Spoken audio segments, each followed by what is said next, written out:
Nós vamos dar início ao nosso evento de hoje. Nosso palestrante de hoje, professor Ulisses.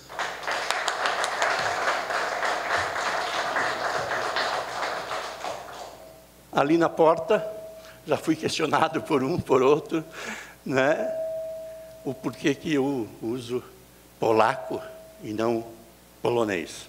Se polaco é pejorativo para alguns, polonês é preconceituoso para tantos outros.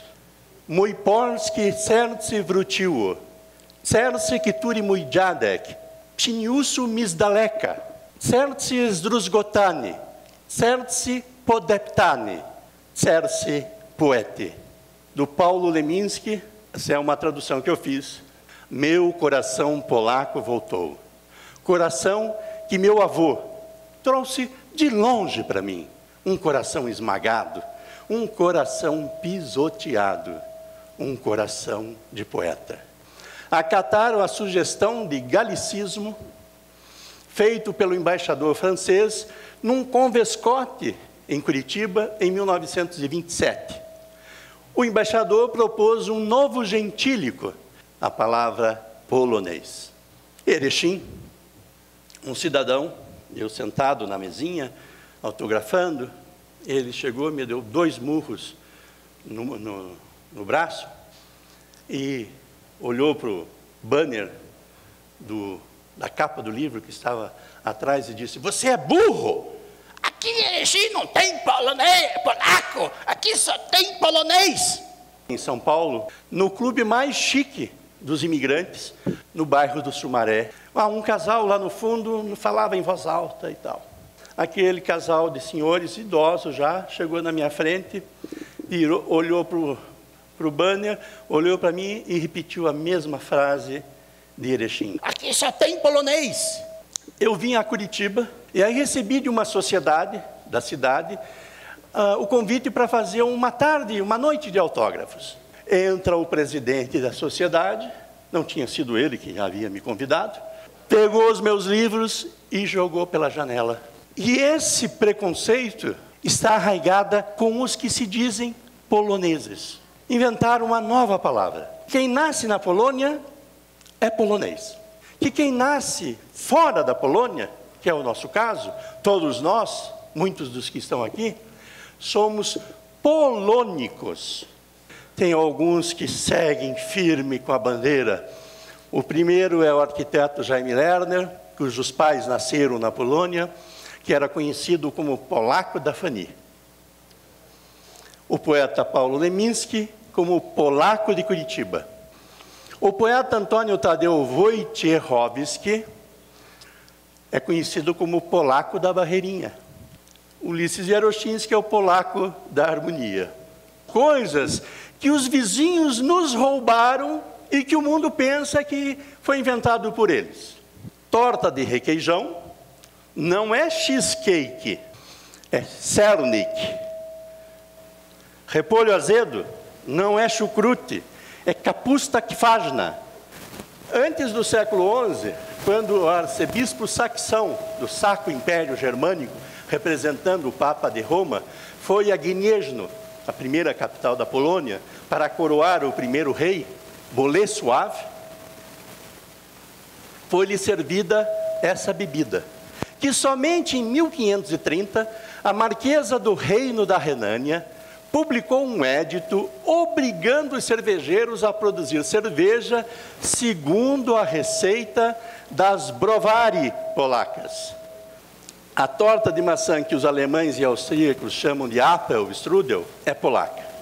A torta, na verdade, chama-se Charlotka, mas a informação documentada mais antiga sobre a vodka em terras polacas é datada da primeira metade do século XV.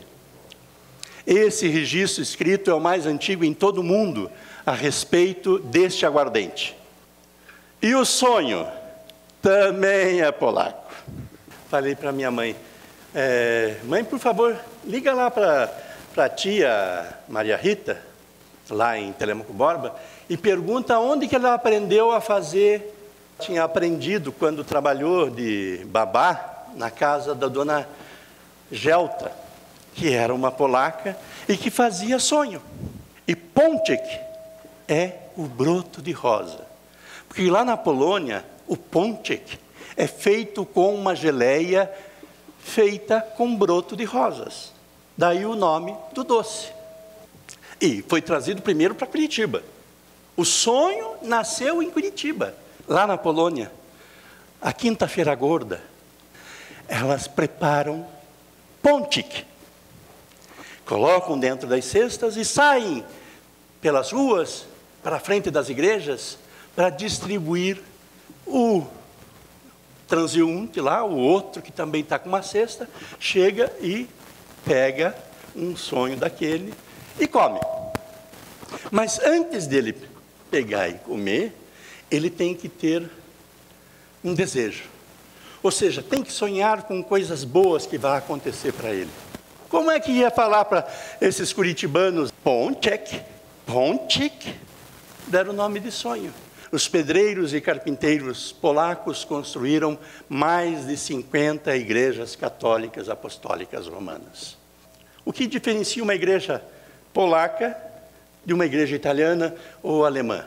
Na polaca, há uma torre só, sob a porta principal, uma porta só. E o sino está lá no alto dessa torre. Das italianas, a torre é fora da igreja, do lado da igreja. E as alemãs, em sua maioria, têm duas torres. Quantas pessoas de origem polaca existem no Brasil? A resposta oficial, 1,5 milhão de indivíduos. A Polônia, depois de ter sido a maior república da Europa, até 1795, e por ser uma república e não ser um reino, foi invadida pelo Reino da Rússia, pelo Império Austríaco e pelo Reino da Prússia, que em 1870 virou República da Alemanha. A Polônia foi tornada república em 1569. A recuperação da independência da Polônia se dá no dia 11 de novembro de 1918, quando se encerra a Primeira Guerra Mundial. A primeira representação diplomática polaca no mundo, olha só que interessante, é Curitiba. Esse cônsul, o primeiro, Kazimierz Głowacki, ele totalizou num livro que ele publicou depois de voltar para a Polônia, lá em Varsóvia, em 1927, material do problema da colonização polaca no Brasil. Totalizou 102.282 polacos que teriam entrado no país em toda a história brasileira. União Central dos Polacos no Brasil, com apoio do Consulado Geral da Polônia, de Curitiba, totalizou pouco mais de 88 mil polacos no Paraná. Encontraram, assim, 1 milhão de polacos no Paraná, que seriam os 10% verificados em Curitiba em 1937. Para justificar os cálculos, estimaram um crescimento de 50%. E assim é que devem ter encontrado o 1,5 milhão. Martin Kula, um famoso historiador da Universidade de Varsóvia, publicou em 1981 a Polônia Brasilisca e deu esses números dos polacos em cada estado. E acrescentou o Espírito Santo, que pouco se falou até então. Os grupos de silesianos que chegaram nos anos de 1869 e 1870 em Brusque e em 1871 foram transmigrados para a colônia do Pilarzinho, em Curitiba, seriam os primeiros polacos imigrantes do Brasil. O padre Jan Piton afirma que já em 1851 chegou em Joinville o grupo de 13 poznanianos, ou seja, da cidade de Poznań, liderados por Hieronim Durski. Até Paulo Leminski cometeu erro, pois não foi o almirante da armada holandesa Krzysztof Arciszewski que em 1629 invadiu o Nordeste brasileiro. Na expedição de Pedro Álvares Cabral estava sim o primeiro polaco. Gaspar da Gama, nos nossos livros de História do Brasil, na verdade é o polaco Kacper, de origem judaica. Entre 1824 e 1828, chegou em São Leopoldo um grupo de 105 polacos. Isto, segundo registros documentais do governo provincial da época. Em 1847, chegou no Espírito Santo 120 famílias polacas vindas da Prússia Oriental e da Silésia. Em 1857, instalou-se em Santa Cruz do Sul, no Rio Grande do Sul, 320 famílias de polacos. As maiores colônias que nós tivemos de polacos no Brasil. Cruz Machado, que hoje é município, chegaram 5.000 polacos e mais 500 rutenos. Rio Claro, 2.425, Eufrosina, São Mateus, Apucarana, Nova Galícia, que hoje está lá no estado de Santa Catarina, Porto União, Lucena, que hoje também está em Santa Catarina, e hoje se chama Itaiópolis. E Prudentópolis, o número de imigrantes polacos entrados no Brasil, além de muito maior, começou bem antes do até aqui aceito como marco inicial da imigração da etnia em 1869. Na cifra do padre Jan Pitton, se aceitamos a cifra dele e adicionamos 5.699 estrangeiros polacos, com documentos polacos, nascidos na Polônia, observados pelo censo do IBGE de 2012, pode-se afirmar que a população estimada de origem polaca atualmente no Brasil é de 3.563.189 pessoas. Eu ouso dizer que os polacos no Brasil são 5 milhões. E todos são polacos, não são poloneses e nem polônicos. Todos têm o mesmo sangue daqueles que nasceram na Polônia. Nós temos gente que vocês não sabem. Kasper de Poznan, Edvard Stepanowski, ele chegou em Castro, em Socavão, em 1826.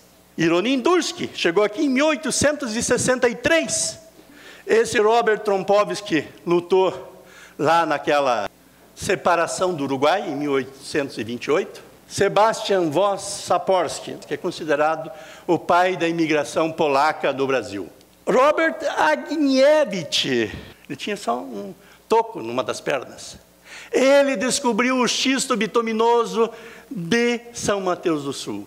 Czesław Biejanko, um agrônomo, deu aulas na Universidade de Pelotas, foi para Guarani das Missões com 2 quilos de soja que ele havia trazido da Polônia e plantou em Guarani das Missões. Ele fundou a primeira cooperativa agrícola.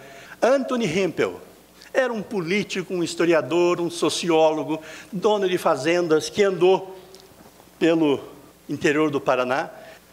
Tadeusz Horostowski, o patrono da ornitologia paranaense. Os polacos não tinham igreja, então eles frequentavam a igreja de São Francisco de Assis, ali no Largo da Odem. Mas foram expulsos por um padre e passaram a frequentar a igreja dos escravos, a igreja do Rosário. Com a chegada do padre Stanisław Trzebiatowski, que foi construída a igreja de Santo Stanislau, aqui na Emiliano Perneta.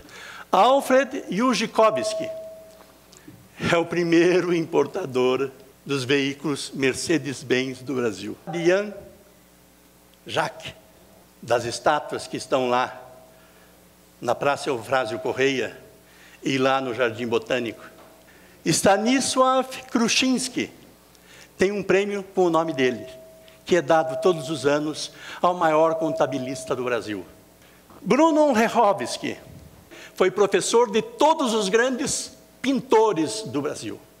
Franz Kreisberg, Wacław Radetzky, ele criou no Brasil os primeiros conceitos de psicologia. Como não lembrar do pai do teatro moderno brasileiro, Zbigniew Ziembinski. Muito obrigado. Bardzo dziękuję.